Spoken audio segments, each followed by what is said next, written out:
Yes, and welcome to Steigerwald versus Fedko. It is brought to you by Eastern H2O, located in Fox Chapel, at the Fox Chapel Plaza. It's a performance sports store. Stop in and beautiful watches. How about these, huh? Reactor watches and other great gear at Eastern H2O. I don't know if I'm worthy enough to wear these watches. That is a nice watch. They're phenomenal. But anyway, we do have. I don't disagree with you.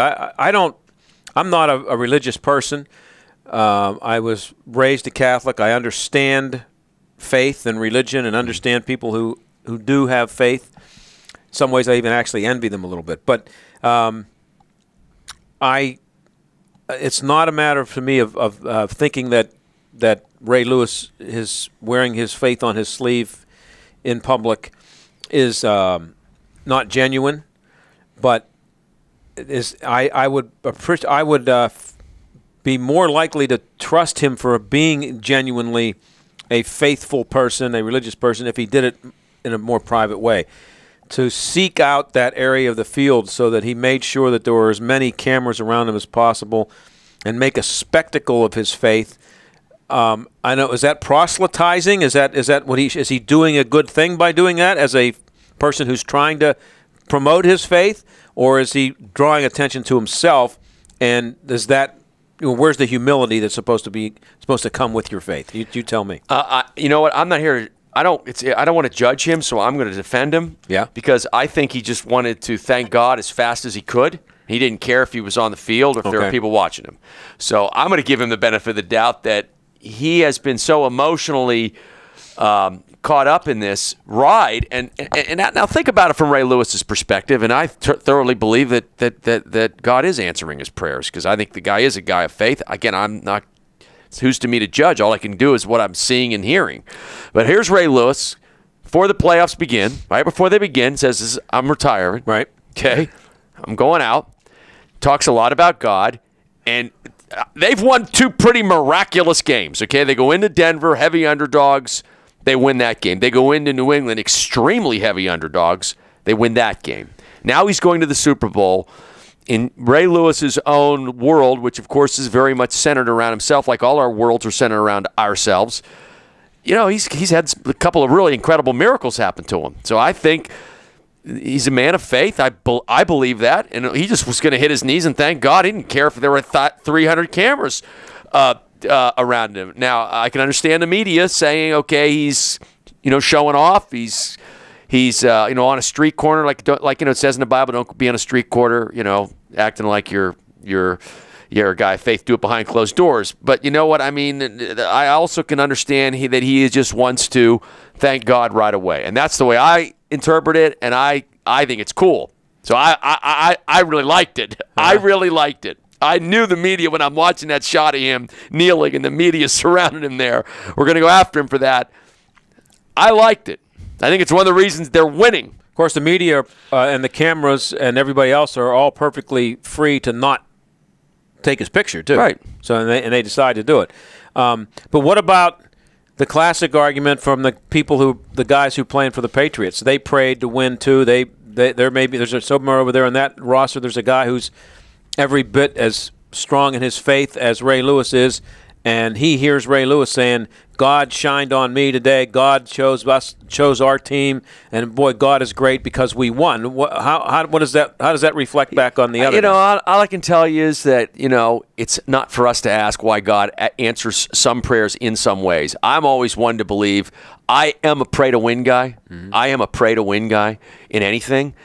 God said, ask and you shall receive. So I'm not proselytizing on our air. I'm just trying to explain to you what I think Ray Lewis is thinking, or what goes into that. Were there guys praying on New England to win? Absolutely. And guys of great faith and morality over New England praying to win? Absolutely. Well, did God not answer their prayer? I'm not sure, because I don't think God did not answer their prayer, because winning a game may not be what God wanted to happen in those particular people's lives.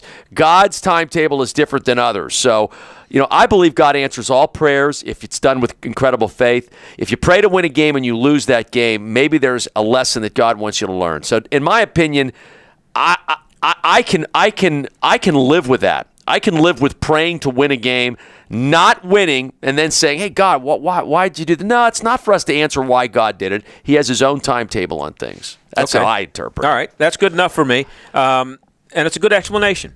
Now, does Joe Flacco, where was Ben Roethlisberger a month ago? This is my hand here. Just do it with your hand. And where was and where is he? And where was Joe Flacco compared to him? And where are they right now today? Well, Flacco's building his legacy, and it starts with that 70-yard bomb.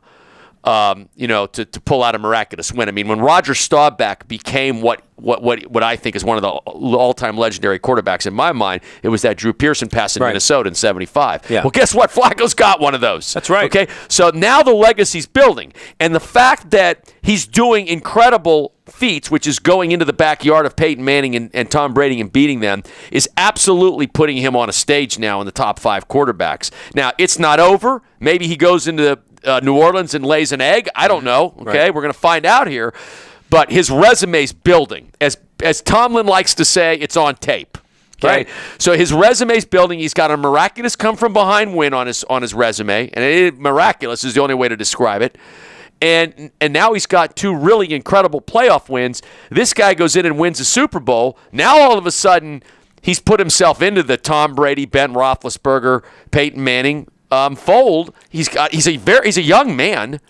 He's got a good 8-9 years left in him. Who knows? I mean, we could be seeing the beginning of this now. Again, we're maybe in that stage where a Kurt Warner, okay, where Kurt Warner was carving the league up. He looked like one of the all-time greats. Now, is Kurt Warner one of the all-time greats? No, but he is one of the greats of his era. So we're looking at Flacco absolutely has entered now greats of his era territory. There's no question about that. None. He's entered greats of his era territory. Is he going to enter all-time great territory is what we're going to look at now. And look, Ben's not there yet. I don't think, the only, when you're talking about all-time greats, we're talking about, Namath, Elway, Montana. Right now, these guys are Bradshaw. I agree. These guys are, in my opinion, Staubach, and that would be argued by some. But these guys, including Brady now and Manning, they're still building resumes. Resumes. So, listen, I was talking about Brady as the greatest ever in the fall. And I guess, but see, that's the great thing about sports. Yeah. Now, your point of the argument now has been backed up with what's happened, I think, yesterday. That took some bloom off the rose of Brady. In my opinion, a guy like me who was touting Brady as one of the all-time greats, I'm not going to do that anymore for yesterday. But guess what? His resume's not done yet either. Right. Maybe he comes back and wins 3 Super Bowls. I don't know. But that's the great thing about sports. And that weekend, where those 4 games were unreal, okay? That was, Flacco's part of that. I think Flacco was the main part of that. That play was the play. Well, remember, Steigerwald versus Fedko is brought to you by Eastern H2O. It's located at the Fox Chapel Plaza. You can get great sports gear, including Reactor watches like this. Oh, my goodness. They're phenomenal. Don't forget. Yep.